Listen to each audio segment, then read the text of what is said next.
Halo para pecinta film, selamat datang kembali di channel The Movies Room. Di video kali ini kita akan melanjutkan pembahasan film Squid Game part yang ketiga, sekaligus menjadi part terakhir di season pertama. Dari sini kita semua akan mengetahui alasan terciptanya permainan tersebut, serta mengungkap orang-orang di balik layar permainan, dan siapakah yang akan menjadi pemenang di babak yang terakhir. Tanpa berlama-lama kita langsung masuk ke ceritanya.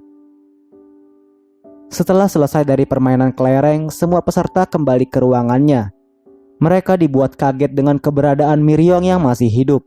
Ternyata Miryong tidak jadi dieliminasi dan hanya dianggap sebagai pemain buangan. Sementara frontman masih khawatir karena belum berhasil menangkap penyusupnya. Dalam waktu dekat ini para tamu VIP juga akan datang mengunjungi tempat permainan. Frontman meminta anak buahnya agar terus melakukan pencarian. Tidak lama kemudian, frontman mendapat info dari anak buahnya kalau mereka telah menemukan jasad di tepi pantai.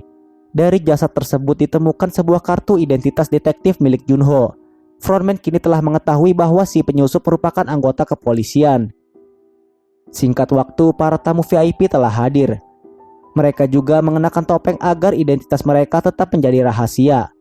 Frontman meminta atasannya untuk segera menyambut mereka semua. Akan tetapi pihak tuan rumah tidak bisa bertemu langsung karena ada urusan yang harus diselesaikan.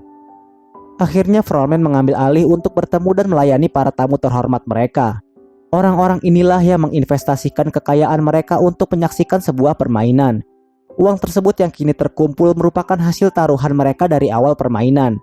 Tujuan mereka hadir di sana dikarenakan ingin menyaksikan suasana permainan secara langsung. Junho yang masih bersembunyi di ruangan frontman berhasil merebut kostum milik salah satu pelayan. Ia melakukan itu agar bisa menyelidiki kasus itu secara mendalam, sekaligus mengambil beberapa video untuk dijadikan barang bukti. Sebelum dimulainya permainan kelima, para peserta yang masih bertahan berjumlah 17 orang. Terlihat salah satu pemain pria sangat depresi setelah kehilangan istrinya pada permainan sebelumnya. Hal itu membuat ia meminta pemain lain untuk segera mengakhiri permainan tersebut. Sang Woo mencoba memperingati pria itu. Seandainya mereka keluar dari sana, penderitaan mereka juga pastinya semakin berat. Bahkan mereka dianggap tidak menghargai pengorbanan pemain lain dalam mendapatkan uang tersebut. Alhasil pria itu memilih untuk bunuh diri karena dirinya tidak sanggup lagi menanggung semua penderitaan. Kini hanya tersisa 16 pemain yang akan lanjut ke babak berikutnya. Para pemain dibawa ke sebuah ruangan yang di dalamnya terdapat deretan manekin beserta rompi dengan nomor urut 1 sampai 16. Nantinya nomor tersebut akan menentukan mereka untuk mendapat giliran bermain. Beberapa pemain memilih untuk bermain aman dengan mengambil nomor urut yang berada di tengah. Dikarenakan terlalu lama berpikir, kini nomor urut itu hanya tersisa angka 1 dan 16. Saat Gi-hun ingin mengambil nomor urut 1, pemain lain meminta kepada Gi-hun untuk memberikan nomor tersebut kepada dirinya. Setelah para pemain sudah mendapatkan nomor urutnya, mereka dihadapkan dengan sebuah jembatan berlapis kaca, di mana lapisan kaca tersebut memiliki jenis yang berbeda. Salah satunya sama sekali tidak mampu menahan beban seorang pun. Pada permainan kali ini nomor urut 1 harus menerima kenyataan pahit, karena pemain tersebut harus bisa menebak secara tepat kaca yang akan dipijaknya. Kemungkinan juga pemain terakhir bisa dibilang lebih aman. Namun itu bukan merupakan sesuatu yang pasti. Apabila pemain yang lebih dulu terlalu lama dalam memilih, maka waktu tersebut pastinya akan segera habis. Mereka hanya diberi waktu 16 menit dalam menyelesaikan permainan ini.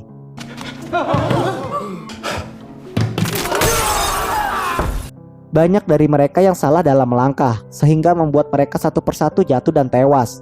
Pemain berikutnya juga harus berkonsentrasi, karena mereka harus mengingat posisi kaca yang layak untuk dilewati. Seketika Doksu menjadi orang terdepan yang akan terus maju. Namun ia tidak berani untuk melanjutkan langkahnya. Bahkan ia rela mengulur waktu hanya untuk berdiam diri, sehingga nantinya tidak ada pemain yang berhasil lolos. Melihat itu, Miryong yang berada tepat di belakangnya melompat ke arah Doksu. Ia pun memeluk serta memaksa Doksu untuk melangkah bersama dirinya. Hal itu membuat mereka harus rela menghadapi kematiannya. Di tempat yang berbeda, salah satu VIP tertarik kepada Junho. Ia meminta Junho untuk melepaskan topengnya agar ia bisa melihat wajah aslinya Junho. Tamu itu memaksa Junho agar dirinya mau memberikan kepuasan. Hal ini justru menjadi kesempatan emas bagi Junho untuk menggali seluruh informasi mengenai permainan tersebut. Tell me everything. You know about the game. Frontman yang sadar salah satu tamu spesialnya tidak kunjung kembali. Ia meminta staf yang lain untuk segera mencarinya. Tamu itu ditemukan dalam keadaan pingsan. Namun Junho sudah lebih dulu kabur meninggalkan lokasi permainan. Kembali ke dalam permainan. Saat ini hanya tersisa 4 pemain terakhir. Mereka adalah Gi-hun, Sebyok, Sang-woo, dan satu pria yang merupakan mantan pekerja di sebuah pabrik kaca. Hal itu menjadi peluang bagi mereka agar bisa lolos dari permainan tersebut. Si pria menggunakan kemampuannya dalam membedakan jenis kaca. Ia memanfaatkan pantulan cahaya agar mengetahui kaca mana yang paling kuat. Berkat kemampuan analisa yang tepat, mereka akhirnya sampai di titik terakhir dan tinggal 1 langkah lagi untuk bisa lolos. Namun sayangnya tamu VIP merasa kurang puas melihat mereka bisa lolos dengan mudah. Mereka meminta frontman untuk mengubah peraturan permainan. Frontman pun mematikan sebagian lampu di arena, sehingga pria itu tidak mampu lagi melakukan analisa pada kaca berikutnya. Namun ia memiliki cara lain dengan memanfaatkan sumber suara dari kaca tersebut.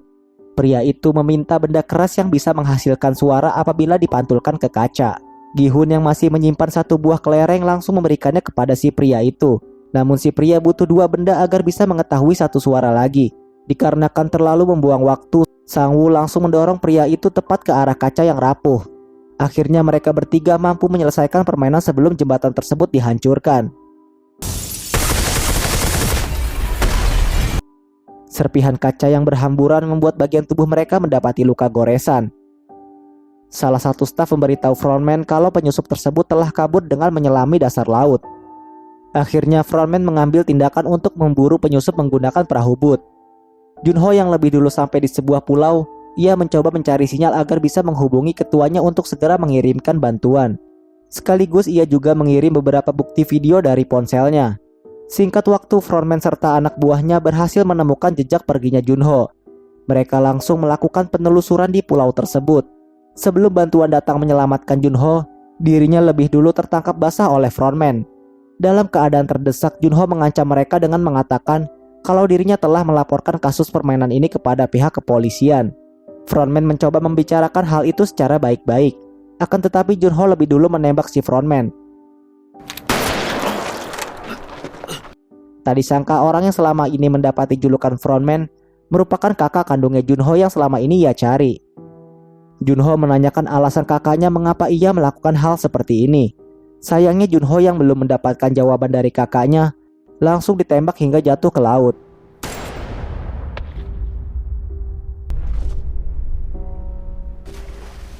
Di sisi lain, mereka bertiga yang berhasil lolos diberikan sebuah pakaian khusus sebagai bentuk ucapan selamat karena telah berhasil menjadi finalis.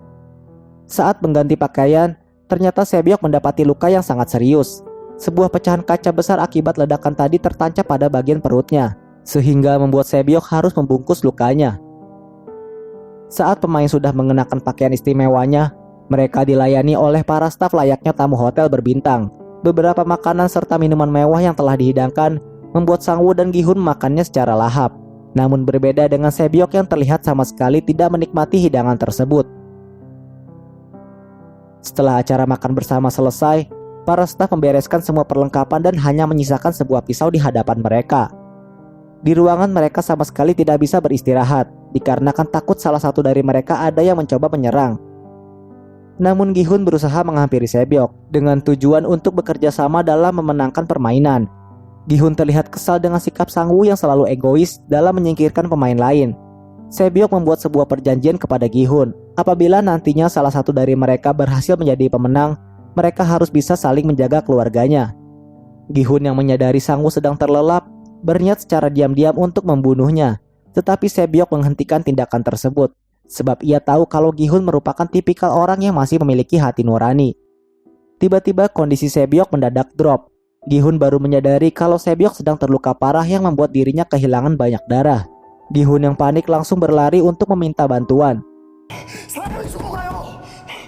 Tidak lama kemudian para staf datang dengan membawa sebuah peti mati. Hal itu membuat Gi-hun sangat terkejut saat melihat Sang-woo telah mengakhiri penderitaan Sebyok dengan membunuhnya.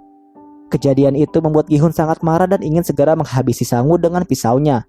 Namun upaya tersebut digagalkan oleh para staf, sebab mereka berdua harus lanjut ke permainan yang terakhir. Singkat cerita, tiba saatnya permainan terakhir segera dimulai. Kini hanya menyisahkan 2 orang sahabat yang akan saling berhadapan. Permainan kali ini merupakan judul dari drama itu sendiri, yaitu Squid Game.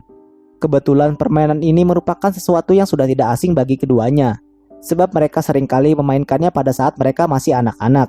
Dalam Squid Game ada yang berposisi sebagai penyerang dan ada yang sebagai penjaga. Kali ini Gi-hun mendapat kesempatan menjadi penyerang.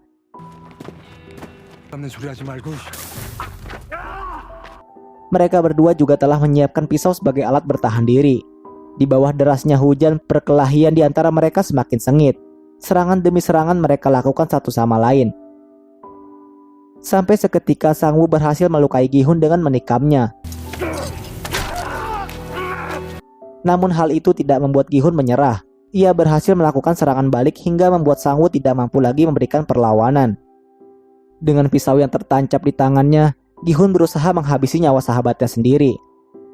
Meski dalam kondisi kemarahan tingkat tinggi, Gi-hun tetap tidak tega untuk membunuh sahabatnya. Ia membiarkan Sang-woo dan lebih memilih menyelesaikan pertandingan sesuai dengan aturan.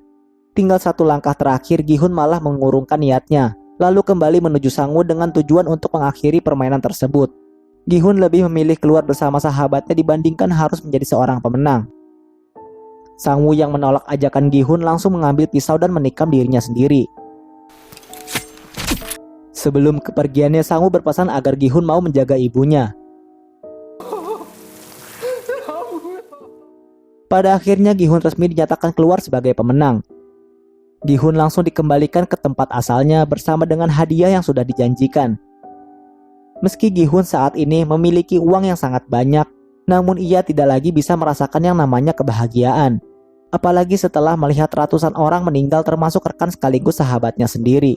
Saat bertemu ibunya Sang-woo, Gi-hun sama sekali tidak bisa berkata-kata mengenai keberadaan Sang-woo.